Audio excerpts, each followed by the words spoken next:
इस कार्यक्रम के पुण्यार्चक हैं राजगुरु ज्योतिष पवन जी शास्त्री। एक ही बार में समस्याओं का समाधान, 100% गारंटी से काम। फैमिली प्रॉब्लम्स, बिजनेस धंधे में नुकसान, शादी सगाई में रुकावट, फंसे हुए पैसे, डिवोर्स समस्या एवं अन्य समस्याओं के समाधान के लिए संपर्क करें 8209931336 9737202129।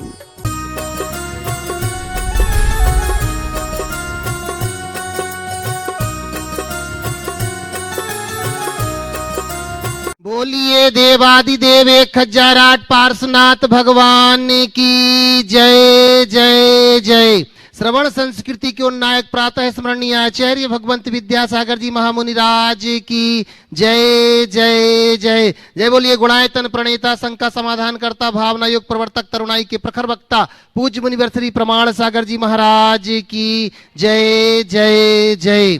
प्रिय बंधुओं, तीर्थराज सम्मेद शिखर की तलहटी गुणायतन परिसर में आयोजित देश के सर्वाधिक लोकप्रिय कार्यक्रम शंका समाधान में यहाँ उपस्थित एवं देश विदेश से जुड़े हुए उन सभी श्रद्धालुओं का, जो कि पारस चैनल, जिनवाणी चैनल एवं प्रामाणिक ऐप के माध्यम से इस कार्यक्रम का सीधा प्रसारण देख सुन व आनंद ले रहे हैं, उन सभी का मैं गुणायतन और श्री सेवायतन परिवार की ओर से हार्दिक हार्दिक अभिनंदन करता हूं। बंधुओं, हमें बड़ी प्रसन्नता है, लोगों ने गुणायतन के आह्वान पर अपना मन बनाया और आज जो विश्व की अनमोल कृति का यहाँ निर्माण हो रहा है उसमें अपनी स्वीकृतियां दी हैं। बंधुओं, मैं उनकी उद्घोषणा अवश्य करना चाहूंगा। उद्घोषणा करूं उसके पूर्व अपन पूज्य गुरुदेव के चरणों में चलते हैं, मंगल आशीर्वाद की कामना करते हुए नमोस्तु निवेद करने के लिए। भो स्वामी नमोस्तु नमोस्तु नमोस्तु। बंधुओं, आज हमारे बीच में अनेक लोगों ने स्वीकृतियां दी हैं। बंधुओं, जैसे कि कल बात चली थी, श्री सेवायतन के लिए अनेक लोगों ने अपना लक्ष्य बनाया और अपनी स्वीकृतियां दी हैं। तो बंधुओं,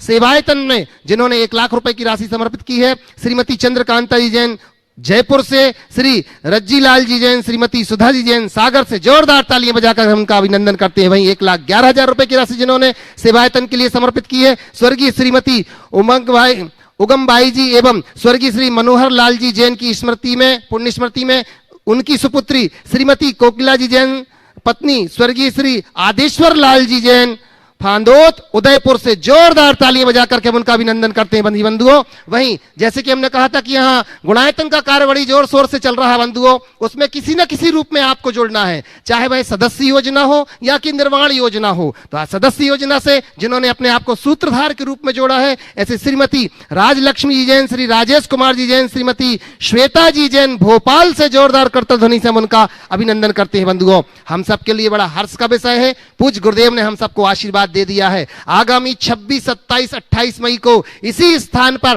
भावना योग शिविर के माध्यम से हम अपने जीवन को उत्कर्ष की ओर लेकर जाएंगे। बंधुओं, यह एक ऐसा प्रयोग होगा 3 दिन का, जो कि आपको YouTube में लाइव नहीं मिलेगा। अभी पूज्य गुरुदेव के चरणों में आपको आना पड़ेगा। तो मैं आपसे निवेदन करूंगा, जिन लोगों ने अभी तक रजिस्ट्रेशन नहीं कराया है, वो प्रामाणिक ऐप के माध्यम से अपना रजिस्ट्रेशन करा करके अपनी सीट आरक्षित करा लें, जिससे कि गुणायतन आपकी समुचित व्यवस्था कर सके। चलते हैं अपन, जिन्होंने शंकाओं की नदी में बह रहे असंख्य भव्य जीवों को समाधान की नौका दी है, ऐसे पूज्य गुरुदेव के चरणों में वंदन करते हुए मैं प्रथम प्रश्न के रूप में यहाँ पर आवाज दे रहा हूं। हमारे बीच में वासंती जी, अशोक जी काड़े औरंगाबाद महाराष्ट्र से हैं, प्रथम प्रश्न लेकर के आ रहे हैं। और उसी के बाद मैं निवेदन करूंगा हमारे बीच में डॉक्टर VKD जैन ग्वालियर से, डॉक्टर सविता जी प्रांतीय अध्यक्ष जो यहाँ पर सुनीता जी यहाँ पर उपस्थित हैं, मैं निवेदन करता हूँ, इसके बाद वो तैयार रहेंगे। प्रथम प्रश्न लेकर के आ रही हैं वासंती अशोक जी, जो कि सिद्ध चक्र प्रदान करने के लिए यहाँ पर पहुंच चुकी हैं। गुरुदेव के चरणों में मेरा परिवार एलोरा, औरंगाबाद और सकल महाराष्ट्र से समस्त जैन समाज का आपको त्रिवार नमोस्तु, और सब शुल्लक जी को भी मेरा इच्छा में। गुरुदेव, आचार्य कुंदचार्य को विविध नामों से विख्यात है, तो उनके जो नाम हैं वक्रग्रीवाचार्य, एलाचार्य, गृद्धपीच्छाचार्य और पद्मनंदी, ये नाम क्यों पड़े, इसका मार्गदर्शन कीजिए। देखिए, आचार्य कुंद एक बड़े ख्यात नाम थे, महान आचार्य थे, और उनके साथ अनेक नाम जुड़ गए। वक्रगृह और गृध्र पृच्छाचार्य के संदर्भ में जो बात आती है, बाकी नाम तो पद्मनंदी और एलाचार्य उनके साथ जुड़े, लेकिन वक्रगृह और गृध्र पृच्छाचार्य के नाम के पीछे कुछ घटनाएं आती।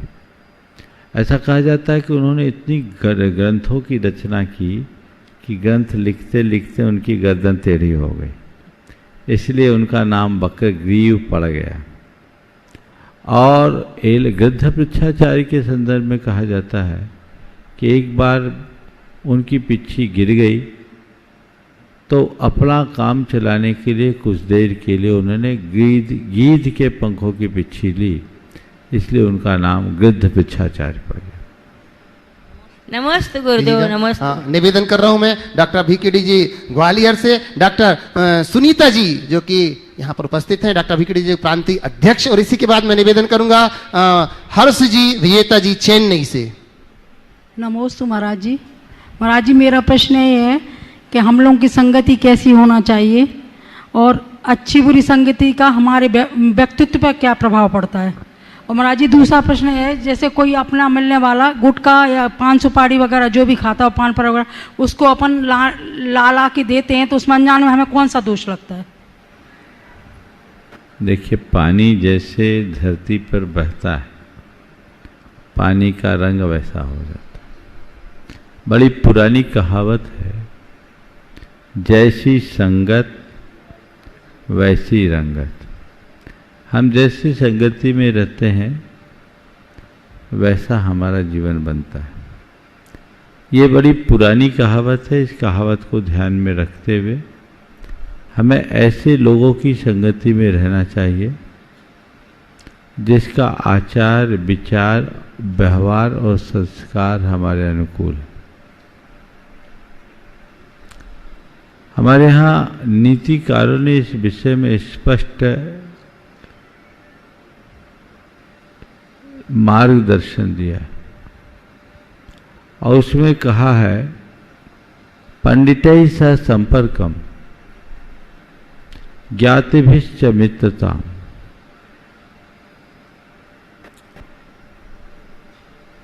पंडितों के साथ संपर्क, सजाती बंधुकों के साथ मित्रता, कुलीनैः सह संपर्कम, और कुलीन जनों के साथ संगति रखना वाला व्यक्ति कभी दुखी नहीं होता।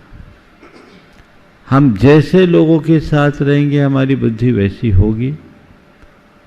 आप आम जनों की बात तो जाने दीजिए, हम मुनियों को भी कहा गया है कि अपने मोक्ष मार्ग को निर्मल बनाए रखना चाहते हो तो अपने से अधिक गुण वाले मुनि की संगति में रहो। जब मुनियों का चित्त किसी की संगति से प्रभावित हो सकता है तो साधारण व्यक्ति की बात क्या है। जिनका आचार विचार व्यवहार हमारे अनुकूल नहीं है उनसे बचना चाहिए। समझ गए? तो कुलीनैः सह संपर्कः ज्ञातिभिश्च मित्रताम पंडितैश्च समम मेलम कुर्वाणो नाव सीदति। इस उक्ति को चरितार्थ करें। जो चीज हम नहीं खा रहे हैं वो दूसरों को खिला रहे हैं। कृत कारित अनुमोदन बराबर पाप। आप गुटखा मसाला अगर दूसरों को दे रहे हैं तो मादक पदार्थ दे रहे, यानी एक प्रकार से किसी को शराब भी परोस रहे। ना हमें खाना है न खिलाना है। कोई इस काम के लिए आपसे पैसे भी मांगे तो मत दो, ये महापाप है। इनसे बचना चाहिए। चाहे हम उसके लिए कुछ भी करना पड़े, अपने व्यवहार के नाम पर लोग ऐसा करते हैं, पर ऐसा व्यवहार है जिसमें पाप। नमस्ते डॉक्टर साहब, और उसी के बाद निवेदन करूंगा हर्ष जी विजेता जी चेन्नई से। इच्छाएं महाराज, इंसान की जब इच्छा पूरी नहीं होती है तो क्रोध आता है, और जब इच्छा पूरी हो जाती है तो लालच और बढ़ जाता है। ऐसी दोनों स्थितियों में कैसे संभाला जाए, ये प्रश्न मेरे अलावा प्रदीप अंजना जी उन्होंने भी रखा था। इच्छा पूरी न होने पर क्रोध आता है और इच्छा पूरी हो जाने पर लालच बढ़ता है। इन दोनों बातों को समझो और इच्छाओं को नियंत्रित करने का अभ्यास बनाओ, क्योंकि इच्छा ऐसी बला है जो पूरी होने पर भी परेशान करती है और अधूरी रहने पर भी परेशान करती है। तो जो परेशान करती है उनसे बच जाने में हमारी भलाई है, और इच्छाओं के नियंत्रण का एकमात्र उपाय है वो संयम साधन। नमस्ते। लीजिएगा हर्ष जी विजेता जी चेन्नई से, और इसी के बाद मैं निवेदन करूंगा हमारे बीच में कवि हृदय विकर्ष जी शास्त्री।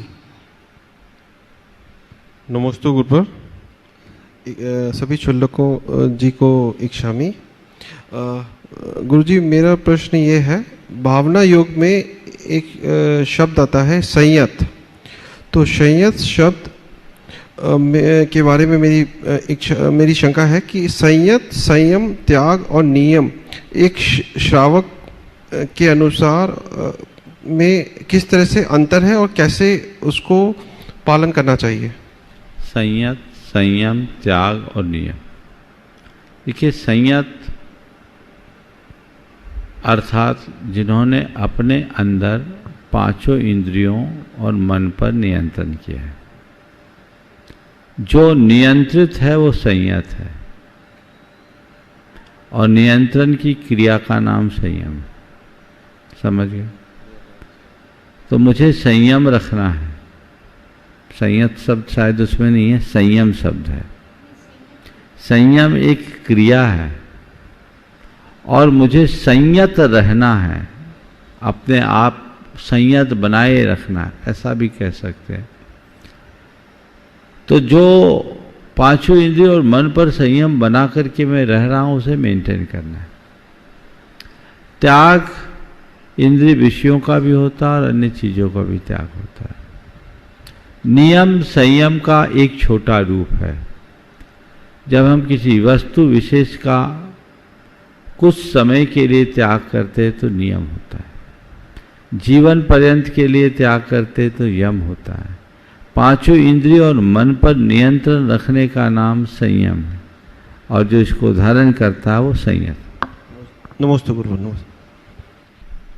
नमस्ते महाराज जी, मेरा क्वेश्चन ये है, क्या हम जो भोजन करते हैं उसका हमारा स्पिरिचुअल ग्रोथ मीन्स आध्यात्मिक विकास पर क्या इफेक्ट पड़ता है? और एक माँ या एक गृहिणी को खाना बनाते समय अपने विचार और इमोशंस कैसे रखने चाहिए? बहुत ही महत्वपूर्ण सवाल। हम लोगों ने बचपन से एक कहावत सुनी है, जैसा खावे अन्न वैसा होए मन, जैसा पीवे पानी वैसी होए वाणी। यानी भोजन और पानी से हमारे मन और वाणी का संबंध है। ये बात तो हम लोगों ने बचपन में सुना है, और हमारी संस्कृति में हमेशा इस बात को महत्व दिया गया और सात्विक भोजन करने की प्रेरणा दी गई, क्योंकि भोजन से भजन भी होता है तो भोजन से भंजन भी होता है।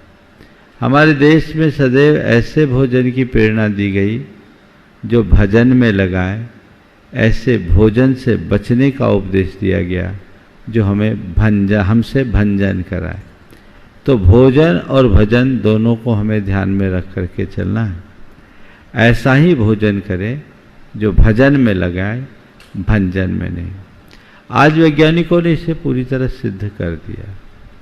हमारे भोजन का हमारे पूरे मस्तिष्क पर गहरा प्रभाव पड़ता है।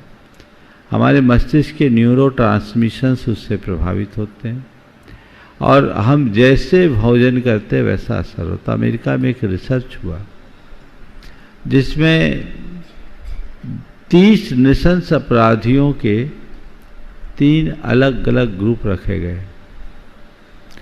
10 को गाय का दूध दिया गया और चावल दिया, 10 को शाकाहारी भोजन दिया गया, और 10 को पूर्ववत मांसाहार और शराब दिया गया। जिन लोगों को गाय का दूध और चावल दिया गया, 6 महीने के अंदर उनके हृदय में तीव्र अपराध बोध और पश्चाताप का भाव होने लगा। जिनको शाकाहार दिया गया उनको साल भर में अपराध बोध हुआ, और जिनको पूर्ववत मांसाहार दिया गया उनकी आपराधिक प्रवृत्ति और बढ़ गई। इस आधार पर यह निष्कर्ष निकाला गया कि हमारे भोजन का हमारे मनोमस्तिष्क से बहुत गहरा संबंध है। इसलिए जब कभी भी हम भोजन करें, भोजन का चुनाव करें, तो इस बात का ध्यान रखें कि जो भी हम भोजन कर रहे हैं वो हमारी तन की खुराक तो बन ही रही है, मन की भी खुराक बन रही है। तन को अच्छी खुराक देने से तन स्वस्थ रहता है, इसी तरह मन को भी अच्छी खुराक मिले तो हमारा मन स्वस्थ होगा। भोजन करते समय हमें तन के स्वास्थ्य के साथ साथ मन के स्वास्थ्य का भी पूर्ण ध्यान रखना चाहिए। आपने कहा एक गृहिणी को भोजन बनाते समय अपने भाव और इमोशंस को कैसा रखना चाहिए।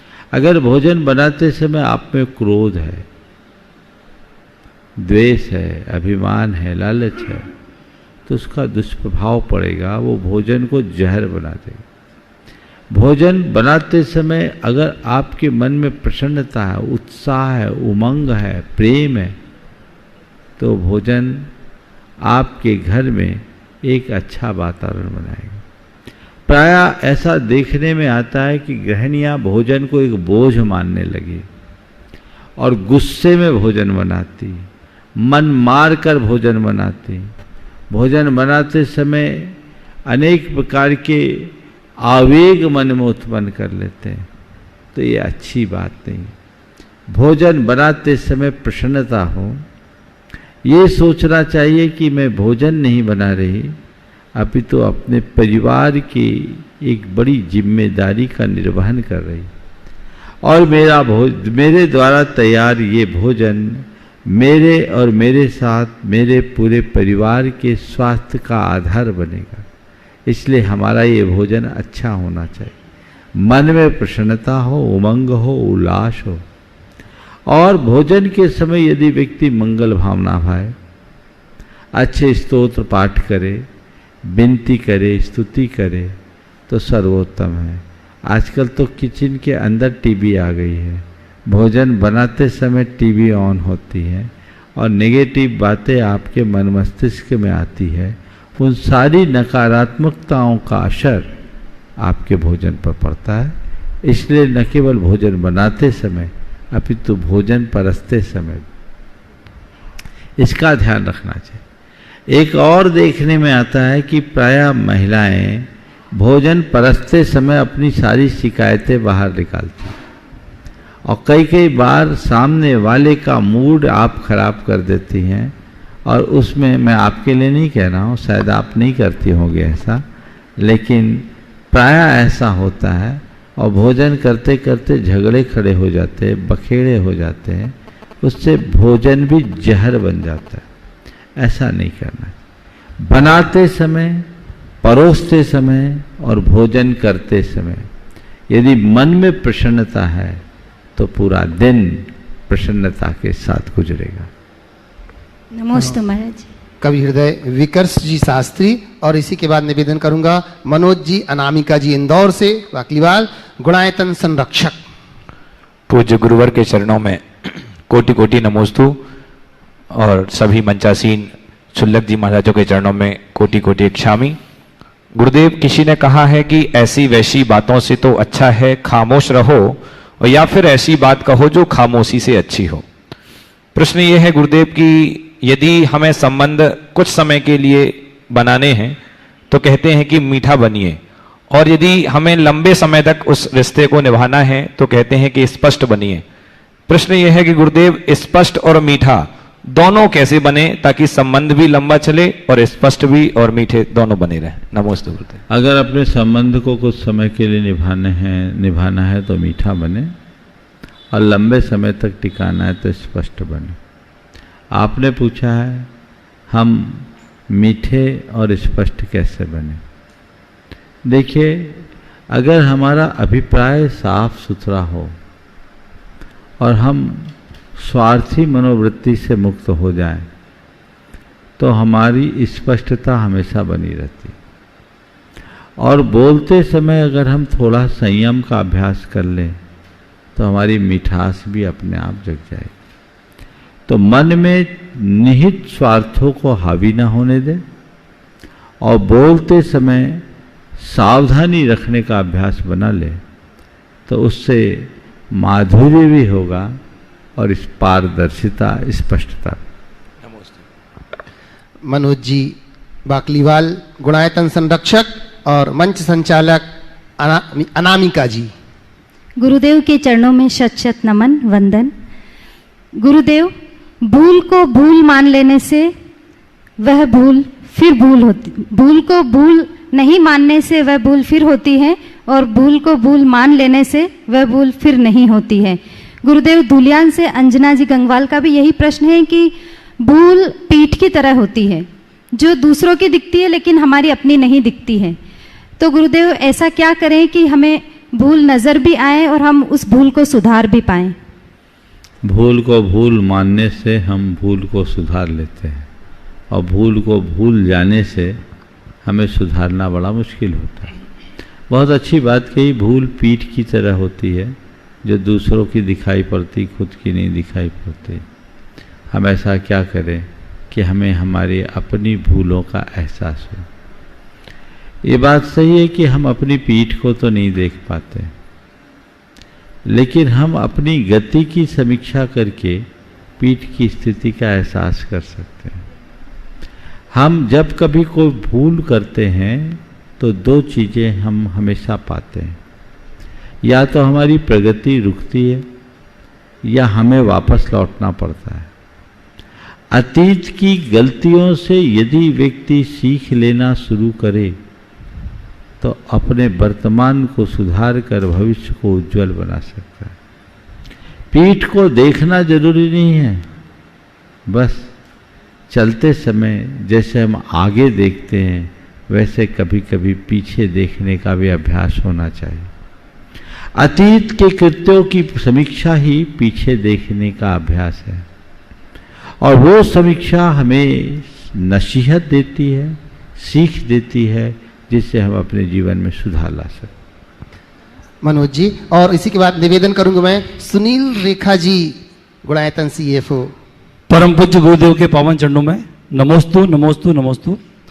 गुरुदेव, 4 लाइनों से अपनी बात आपके चरणों में रख रहा हूं कि मलिन जल देखकर पथिक प्यासा ही चल दिया, मलिन जल देखकर पथिक प्यासा ही चल दिया, नदी उद्वेलित हुई जा पहुंची सागर सन्मुख। कि हे पितामह, मेरा जीवन व्यर्थ है, पथिक अतृप्त है। हे पितामह, मेरा जीवन व्यर्थ है, पथिक ही अतृप्त है। तो सागर कहता है, जा बेटी, पथिक अतृप्त है, तो जा बेटी, शांत हो जा, स्वयं में ठहर जा, निर्मलता आ जाएगी। तो गुरुदेव, हमारे मन में भी कई प्रकार के विकार, अशांति चलती रहती है, तो हम अपने भाव को कैसे शांत करें और कैसे निर्मल बनाएं? बस नदी की तरह देख लो।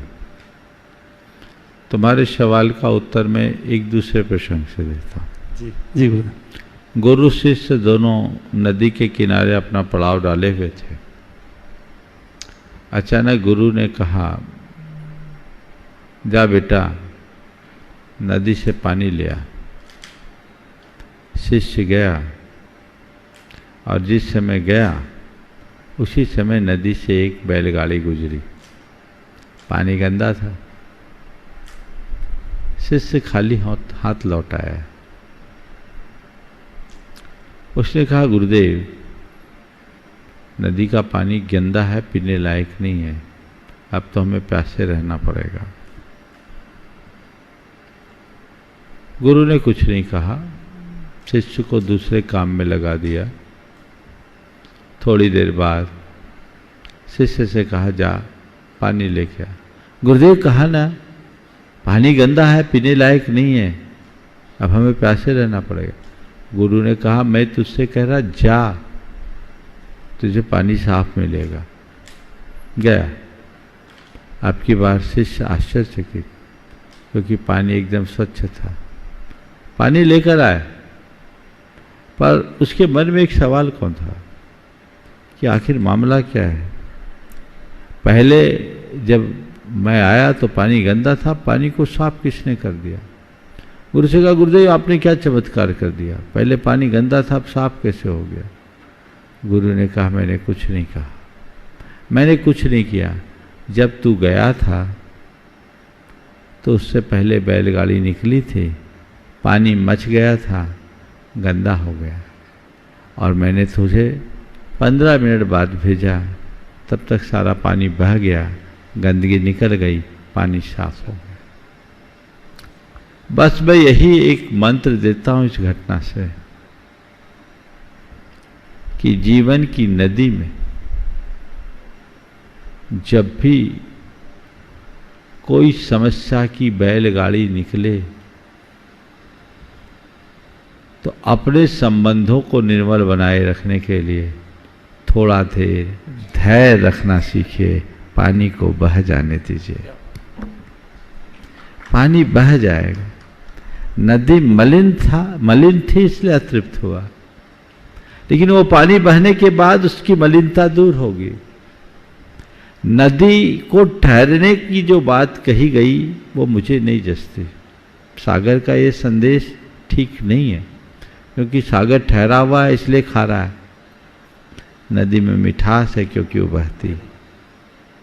हम देखते हैं बरसात में नदी में बड़ी गंदगी होती है, लेकिन वही शरद ऋतु में साफ स्वच्छ होती है क्योंकि पानी बह चुका होता है। तो पानी को बह जाने दीजिए, थोड़ा धैर्य अपने अंदर जगाइए। मन में जब धैर्य आता है तभी हमारा जीवन निखरता है। नमोस्तु गुरुदेव। नमोस्तु। गुणायतन CFO सुनील जी, रेखा जी, और इसी के बाद मैं निवेदन करूंगा हमारे बीच में गुणायतन के शिरोमणि संरक्षक राजेंद्र जी, गीता जी गन्नौर से। गुरुदेव के चरणों में बारंबार नमोस्तु नमोस्तु नमोस्तु। क्षुल्लक श्री के चरणों में बारंबार इच्छामी इच्छामी इच्छामी। महाराज श्री, जैसे जैसे जनसंख्या बढ़ी है, पानी और वायु तो प्रदूषित हो ही गए हैं, लेकिन ये समस्या ये है कि आज मनुष्य का परिवार और मोहल्लों का हास हो गया है, तो मनुष्य का मन और मस्तिष्क भी विचारों के प्रदूषण से जहरीला हो गया है। हम दिन भर क्या सोचते रहते हैं मालूम ही नहीं लगता। मेरी शंका यह है कि हम कब सोचे, कितना सोचे। महाराज श्री, क्या भावना से इसका समाधान हो सकता है? बाहर के प्रदूषण से भी खतरनाक है वैचारिक प्रदूषण। हर मनुष्य वैचारिक प्रदूषण से दूषित है, और इस प्रदूषण से बचने के लिए अपनी मनोवृत्ति को बदलना होगा। किसी जगह बहुत ज़्यादा सफोकेशन हो तो आप एग्जॉस्ट लगाकर उसको ठीक करते हैं। मन में भी जब ज़्यादा द्वंद्व होने लगे तो वहाँ भी एग्जॉस्ट चाहिए। वह है तत्व ज्ञान का। ज्ञान से समाधान मिलता है। हम अपने मन का जो दूषण है आध्यात्मिक शिक्षण से दूर कर सकते हैं। तत्व ज्ञान के बल पर उन सबको मुक्त कर सकते हैं।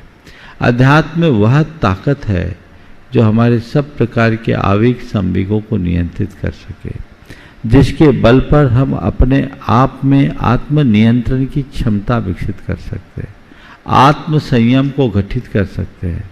और जो व्यक्ति आत्म नियंत्रण में समर्थ हो जाता है, जिसके अंदर आत्म संयम प्रकट हो जाता है, उस व्यक्ति का मन सदैव प्रसन्न होता है और उसके विचार भी विशुद्ध बनते हैं। राजेंद्र जी, गीता जी गन्नौर हरियाणा से शिरोमणि संरक्षक गुणायतन, और इसी के बाद मैं निवेदन करूंगा सुभाष पूनम जी, CEO गुणायतन। महाराज जी को नमस्तु और क्षुल्लक महाराज को इच्छामी। महाराज जी, केवल ही भगवान समुद्गात और योग निरोध करते हैं, क्या इसके लिए उनको पुरुषार्थ करना पड़ता है? केवलियों की सारी क्रियाएं सहज निष्प्रयास होती है, अबुद्धिपूर्वक होती है। हम सबकी भाषा में वो करते हैं, यथार्थ में वो करते कुछ नहीं, वहाँ सब कुछ होता है। नमस्ते। सुभाष जी, पूनम जी, CEO गुणायतन, और इसी के बाद मैं निवेदन करूंगा कीर्ति जी, दिल्ली से। परम श्रद्धेय गुरुदेव के चरणों में शत नमन। मंचासीन क्षुल्लक महाराजों के चरणों में इच्छामी। गुरुदेव, अभी परसों एक समाचार आया था जो आपके संज्ञान में भी आया था। हमारे शिरोमणि संरक्षक श्री अतुल जी लधानी के पिता श्री भूपेंद्र जी लधानी का देवलोक गमन हुआ। गुरुदेव, उनका देवलोक गमन बहुत अच्छे भावों से हुआ। उनका जीवन बहुत सरलता से भरा हुआ था। और उन्होंने ऐसा धार्मिक परिवार अपने पीछे छोड़ा है। गुरुदेव, ऐसे पुरुष, ऐसे धार्मिक पुरुष की क्या सदगति हुई होगी गुरुदेव, और उनके विशेष रूप से उनके परिवार, उनके पुत्र पुत्रवधू इतने अच्छे संस्कारित हैं और उन्होंने उनको उसमें कितना सहयोग प्रदान किया उनके इस अंतिम समय में, उनको कैसा पुण्य अर्जन हुआ होगा। देखिए, बुंदेलखंड में एक कहावत है, जाके जैसे नदियां नारे ऊंसई बांको भर का, और जाके जैसे बाप मताई ऊंसई बांको लड़का। भरका समझते किसको बोलते हैं? नदियों के किनारे जिस तरह के खंदक टाइप के बने रहते उसको बोलते हैं भरका, जिससे पानी का प्रवाह नदियों में जाता है। तो जैसी नदी, जैसे नाले होते हैं, उसका भरका वैसा ही होता है। जैसे माँ बाप होते हैं वैसे उनकी संतान होती। हम लोग हमेशा अतुल भाई के पूरे परिवार को देखते हैं। निश्चित उनके ऊपर जो संस्कार है वो भूपेंद्र भाई के संस्कार की छाया होगी, इसमें कोई संशय नहीं। लेकिन जन्म मरण तो किसी का भी होता है, कभी भी होता है, पर इस संदर्भ में जो भूपेंद्र भाई जी के देहावसान के साथ घटा है वो बड़ा दुर्लभ है। मुझे बताया कि वो नमो अरिहंतानम बोले हैं और उनके प्राण निकले। ये भी एक संयोग। अतुल भाई यहाँ थे, यहाँ से उनको पहुँचना ही था, शायद उनका ही इंतजार होगा। वो वहाँ गए, उनने मुझे मैसेज दिया कि महाराज मेरे गोद में ही उनके प्राण निकले, और पूरे नियम संयम के साथ नमोकार बोलते बोलते मुख से नमो अरिहंतानम बोला है, और नमो सिद्धानम के पहले ही वो अपना काम सिद्ध कर लिए। तो ये दुर्लभ होता है, ये सुमरन का द्योतक होता है, और भाग्यशाली संतान होती है। ये उनकी 92 वर्ष की उम्र थी। वो संतान बहुत भाग्यशाली होते हैं जिन्हें अंतिम क्षणों में अपने माँ बाप के दर्शन का सुअवसर मिलता है। नहीं तो आगे पीछे भी हो सकता था। तो ये सब शुभ संयोग है। हमें इन सब बातों से प्रेरणा लेनी चाहिए, सीख लेनी चाहिए कि हर व्यक्ति अपने माँ बाप के प्रति निष्ठावान हो, उनकी हर प्रकार से सेवा करे और अपने कर्तव्य के पालन के साथ उनके कल्याण के लिए तत्पर रहे। यही हमारा मार्ग है। उस परिवार को ये बहुत अच्छा सहयोग मिला। मेरा उनको लिए बहुत बहुत आशीर्वाद। निवेदन करना कीर्ति जी दिल्ली से। नमोस्तु भगवान। सभी छुल्लक महाराज जी के चरणों में एक शामिल। गुरुदेव, आप हमेशा बताते हैं कि हम सामायिक में चिंतन करें कि मैं कौन हूँ, मेरा क्या है, मुझे क्या करना है और मैं क्या कर रहा हूँ। तो गुरुदेव, जो तीसरा प्रश्न है कि मुझे क्या करना है, तो जब हम इसका चिंतन करते हैं कि क्या करना है, तो करना तो हमें मोक्ष पुरुषार्थ है या आत्मचिंतन करना है, पर वर्तमान में हम जिस गुण स्थान में हैं तो हमें आत्मानुभूति तो होगी नहीं। तो मुझे क्या करना है का चिंतन कैसे करें? मुझे क्या करना चाहिए और मैं क्या कर रहा हूँ। जो मुझे करना है या मुझे जो करना चाहिए उसकी बात करो। अपनी भूमिका अनुसार मुझे अपने व्रतों का निर्दोष पालन करना है। मुझे अपनी आत्मा में अपनी रुचि और अनुराग को बढ़ाना है। मुझे अपनी विषयाकांक्षा और भोगाकांक्षा को मंद करना है। मुझे अपने परिणामों में संयम रखना है। अपने अंतरंग की समता को बढ़ाना है। ये भाव जगाना चाहिए। अपने शुभोपयोग में अपने आप को रमाना है। अशुभ क्रियाओं से निवृत्त होना है, शुभ क्रियाओं में प्रवृत्त होना है, और वो किस रूप में करना है। और जो मुझे करना है, ये मेरे माइलस्टोन्स है, ये मेरे पैरामीटर्स है, इनके भीतर इनमें मुझे खरा उतरना है। लेकिन यदि मैं इनका कहीं उल्लंघन कर रहा हूँ तो ये उचित नहीं है। उसके लिए अपने मन को धिक्कारो और मन ही मन संकल्प दोहराओ कि अब दोबारा उस दिशा में हम आगे नहीं बढ़े। नमोस्तु गुरुदेव। महाराज श्री, बहुत सारे लोग कल जो यहाँ उपस्थित थे आज नहीं, उन्होंने अपने प्रश्न भेजे हैं। महाराज श्री, विजय जी पुष्पा जी गंगवाल गुवाहाटी से नमोस्तु निवेदित करते हुए कह रहे हैं, मुनिश्री पिछले 20-25 वर्षों में जैसा कि देखने में आ रहा है कि समाज देश दुनिया ने काफी तरक्की की तथा बदलाव आया है। इस तरक्की एवं बदलाव में हम हमारी संस्कृति तथा बच्चों से दूर हुए हैं। विकास होने कहेंगे या कि इसे विनाश कहेंगे? धर्म संस्कृति तथा नई पीढ़ी को कैसे जोड़ें, कृपया समाधान दीजिए। देखिए, ये बहुत बड़ा परिवर्तन है। मनुष्य भौतिक क्षेत्र में समृद्ध हुआ है लेकिन आंतरिक रूप से कमजोर हुआ है। देखने में आता है ये प्रगति है और निश्चित आज साधन सुविधाएं हमारे लिए बहुत अच्छे से सुलभ हुए, इसलिए हम ये कह सकते हैं कि मनुष्य बाहर से सक्षम हुआ है और भीतर से कमजोर हुआ। संसाधन बढ़े, मानवता का ह्रास हुआ। इसके कारण हमारे भीतर की जो स्वस्थता और समरसता होनी चाहिए वो बुरी तरह प्रभावित हुई है। उसे हम पुनरुद्घाटित तभी कर सकेंगे जब हमारे हृदय में सांस्कृतिक निष्ठा जागृत होगी।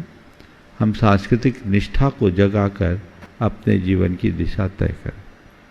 महाराज श्री, हीरा जी बड़जात्या हजारीबाग से नमोस्तु करती हुई अपनी समस्या कह रही हैं कि बहुरानियों को गर्मी में कितना भी गन्ने का रस, नारियल का पानी, दही, छाछ या ठंडा पानी पिला दें, लेकिन उनके मन को ठंडक तो मायके जाकर ही मिलती है। तो महाराज श्री, मैं किसी से भी कहती हूँ कि भावना योग में चलना है तो सबका एक ही कहना होता है, बहू मायके जा रही है तो कैसे जाएं। तो महाराज श्री, हम सासुओं की समस्या का समाधान कृपया करें जिससे कि हम भावना योग में आ सकें।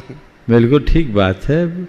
अब गर्मियों की छुट्टी में बहू मायके नहीं जाएगी तो दिमाग में ठंडक कैसे आएगी, इसलिए उनको जाने देना चाहिए। और बिल्कुल जो सासू समय पर बहुओं को मायके जाने देती है उनको ठंडा पिलाने की नौबत नहीं आती, उसका मन ठंडा बना रहता है, उसे वो करने दीजिए। रहा सवाल बहुएं मायके चले गई है तो हम सासुओं को कैसे भावना योग में लाने के लिए प्रेरित करें। सासुओं को कहे कि अब तुम मायके तो जाती नहीं, गुरु चरणों में ही आ जाओ और उसे अपना एक अभ्यास बना लो। निश्चित ये घर परिवार की जिम्मेदारियों की बात होती है, पर ऐसे समय में अगर बहू मायके गई है तो मायके वालों के साथ भी आकर के दोहरा लाभ ले सकती है। और तुम्हारी बहू मायके गई है तो बेटी भी तुम्हारे मायके आई होगी, क्यों ना उसको साथ ला करके ये प्रेरणा दे सके। सौरभी जैन नगर से ले लो, नमोस्तु निवेदित करते हुए कह रहे महाराज से अंतिम प्रश्न, जैन धर्म में श्रुत पंचमी महापर्व का इतना महत्व क्यों है और श्रुत पंचमी पर्व जो कि कुछ ही दिनों में भी आने वाला है उसे हमें कैसे मनाना चाहिए, कृपया मार्गदर्शन दीजिए। संभवतः 24 तारीख है ना श्रुत पंचमी जी, आगामी 24 तारीख को श्रुत पंचमी है। श्रुत पंचमी पर्व हमारी संस्कृति का महान पर्व है, क्योंकि उस दिन हमें एक प्रकार से आँख मिली, दृष्टि मिली। साधु की आँखें तो आगम है, आगम की रचना श्रुत पंचमी के दिन हुई। अगर आज श्रुत पंचमी का दिन नहीं होता तो हमारे लिए जो आज ये ग्रंथ सुलभ हो रहे वो नहीं मिलते, और ग्रंथ सुलभ नहीं होते तो हम दिशाहीन हो जाते, मोक्ष मार्ग ही समाप्त हो जाता। तो जिससे हमारी संस्कृति का प्रवाह आगे बढ़ा है उससे बड़ा पर्व और क्या होगा। तो ये बहुत बड़ा सांस्कृतिक पर्व है। हर व्यक्ति को इस पर्व के प्रति बहुत उल्लास और उमंग रखनी चाहिए, उत्साह के साथ इस दिशा में आगे बढ़ना चाहिए। मैं निवेदन कर रहा हूँ पूज्य क्षुल्लक श्री स्वरूप सागर जी महाराज के चरणों में वंदन करते हुए अपनी जिज्ञासा। महाराज श्री के चरणों में बारंबार नमोस्तु। महाराज श्री, एक वाक्य पढ़ा था कि चूहों की दौड़ में जीतने वाला भी चूहा ही होता है। आजकल हम देखते हैं कि लोग अपनी दौड़ का परीक्षण किए बिना बस दौड़ने लग जाते हैं और फल ये निकलता है कि जब वो अपना लक्ष्य प्राप्त कर भी लेते हैं तो उतने संतुष्ट नहीं होते और लगता है कि उनका पुरुषार्थ व्यर्थ हो गया। तो महाराज श्री, दौड़ में दौड़ने से पहले अपनी दौड़ का परीक्षण कैसे करें ताकि पुरुषार्थ सार्थक हो और लक्ष्य प्राप्त करने के बाद संतुष्टि भी हो। बहुत अच्छा वाक्य कहा, चूहा की दौड़ में आदमी कितना ही दौड़े वो चूहा ही कहलाता है। आज आपने कहा है बहुत सारे लोग हैं जो दौड़ते तो हैं लेकिन दौड़ करके अपने लक्ष्य की प्राप्ति के बाद भी उन्हें कोई संतुष्टि नहीं। दरअसल हमें एक बात ध्यान में रखना चाहिए कि हमें हमारे लिए केवल पुरुषार्थ ही पर्याप्त नहीं है।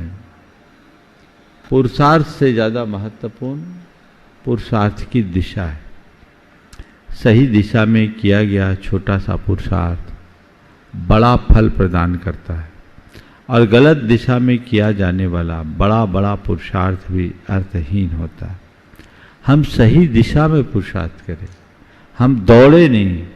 दौड़ने से पहले ये तो तय करें हम कहाँ दौड़े।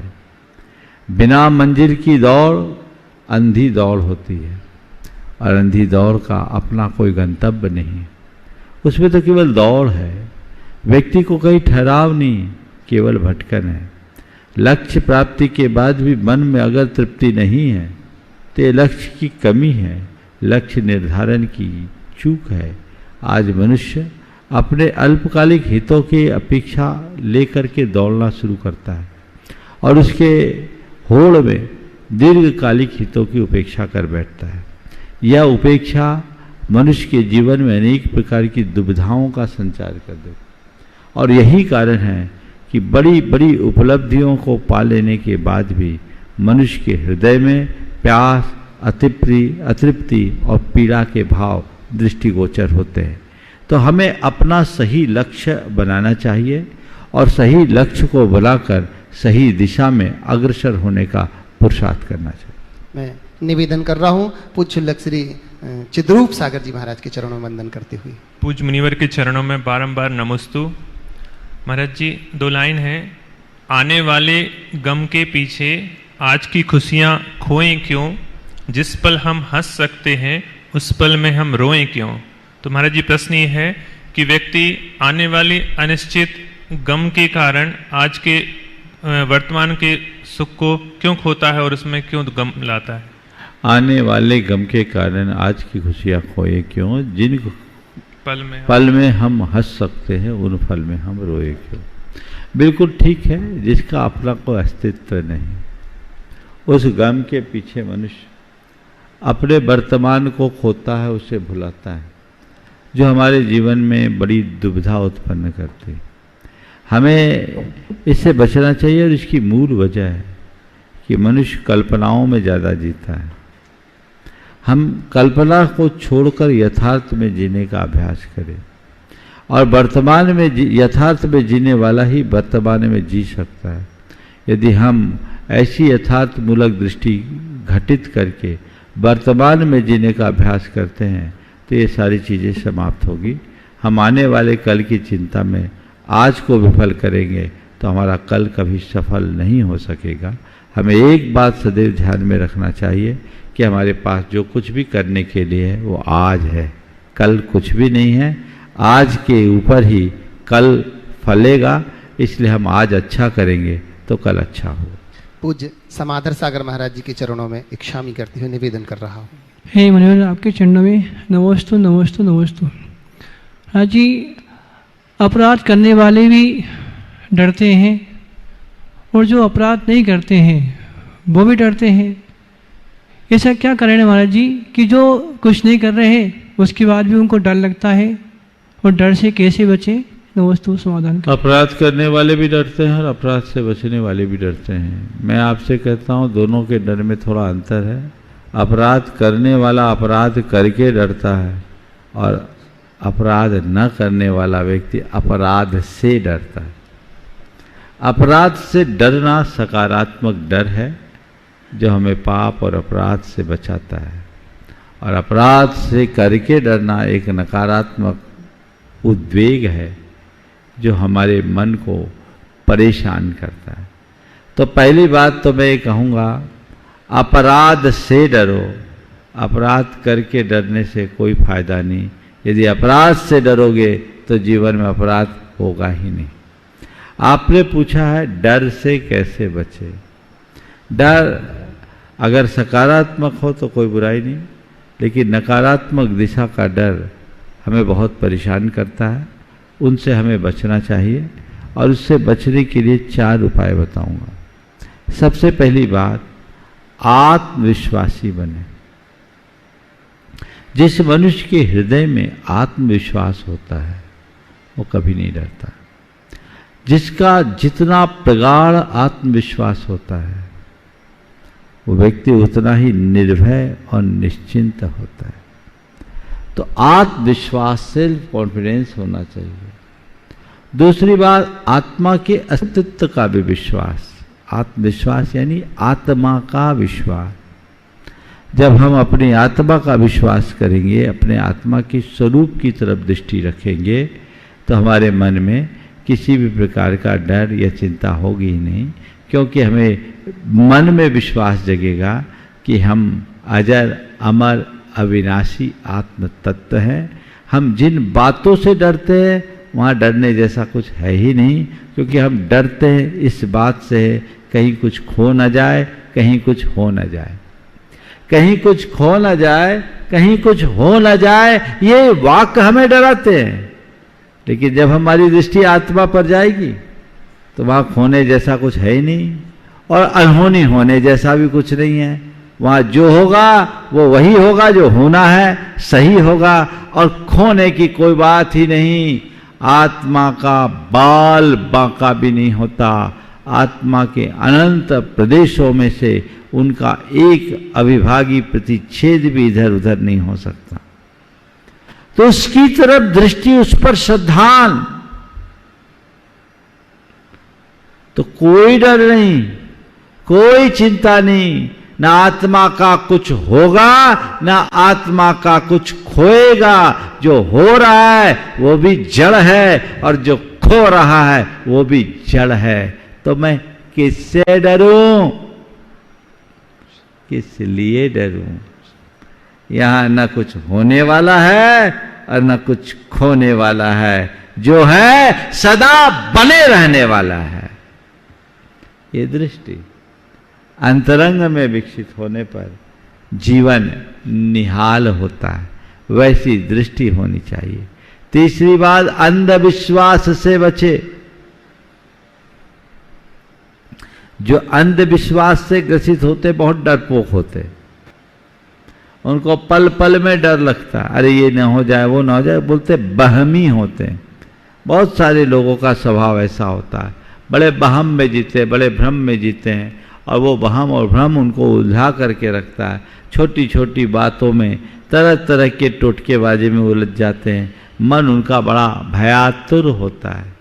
तो भय से बचना है तो अंधविश्वास से बचे।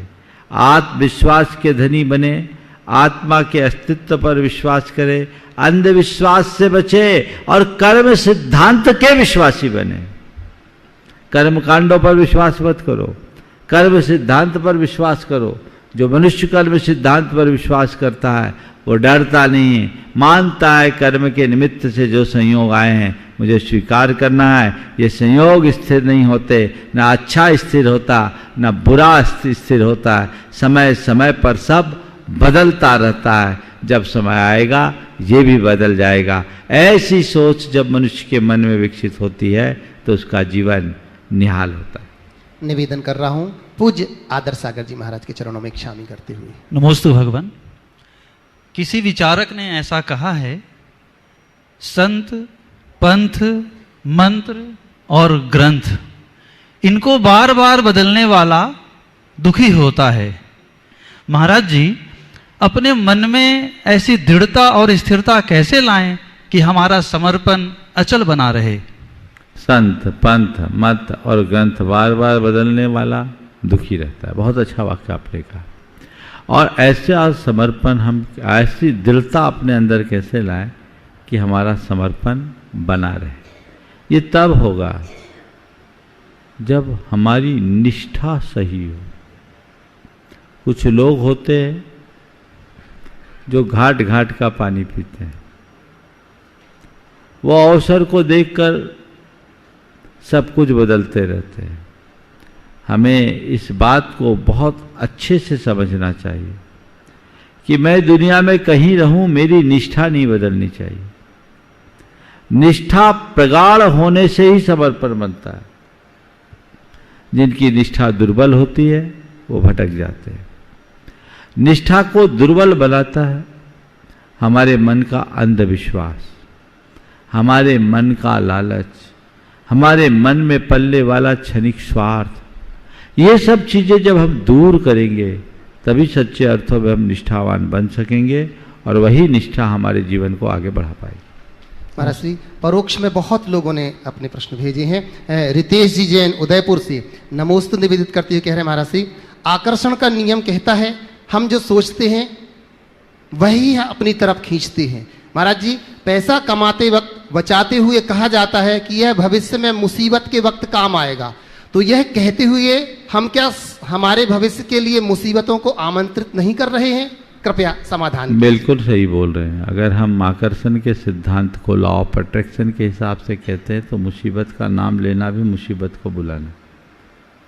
तो पैसा कमाते समय यह सोचकर बचाना कि ये मुसीबत में काम आएगा, इसकी जगह मैं एक सीख देता हूँ कि पैसा कमाए हो तो उसको लगा दो, जीवन में कभी मुसीबत ही नहीं आएगी।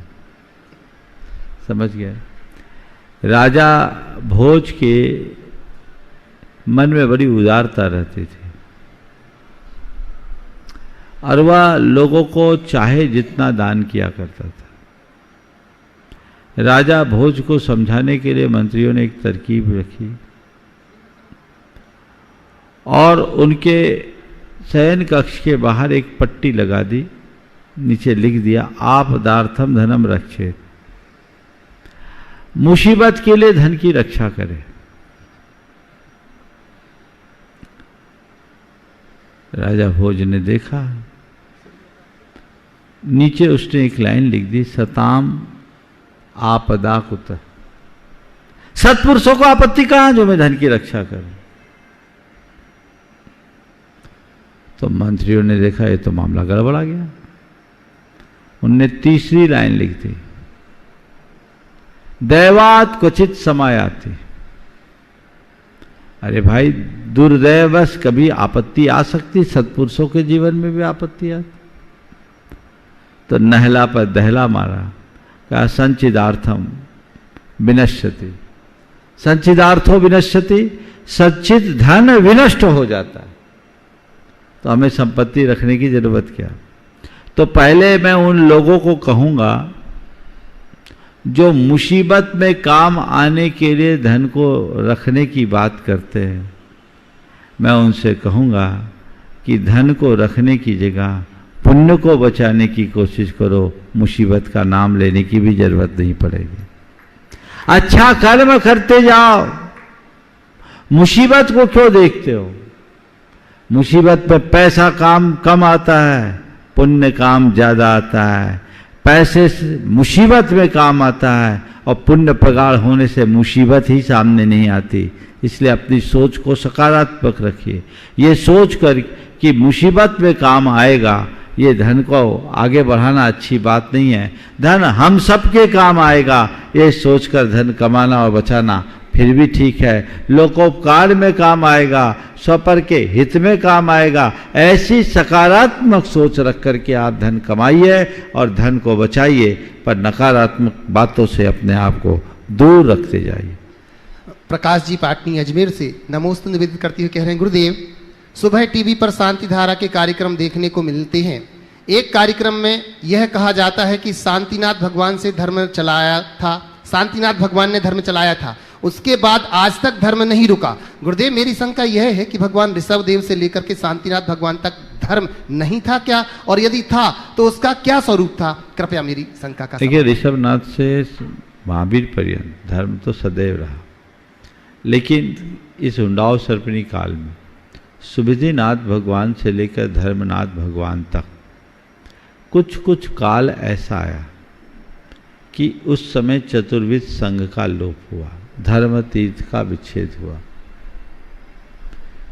एक पल, पौन पल, पाव पल, ऐसे करके फिर पौन पल, पाव पल, आधा पल, पौन पल, ऐसे करके कम हुआ। कुछ उनकी संख्या मुझे विस्मृत हो रही।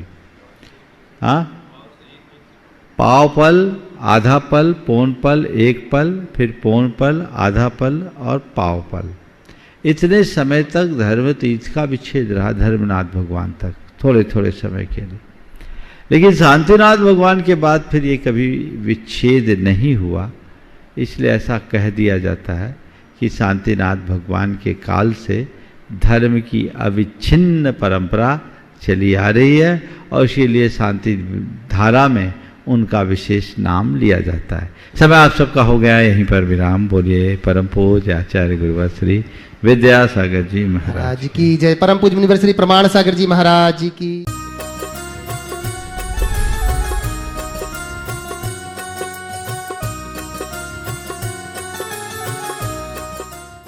इस कार्यक्रम के पुण्यार्जक थे राजगुरु ज्योतिष पवन जी शास्त्री। एक ही बार में समस्याओं का समाधान, 100% गारंटी से काम। फैमिली प्रॉब्लम्स, बिजनेस धंधे में नुकसान, शादी सगाई में रुकावट, फंसे हुए पैसे, डिवोर्स समस्या एवं अन्य समस्याओं के समाधान के लिए संपर्क करें 8209931336 9737202129।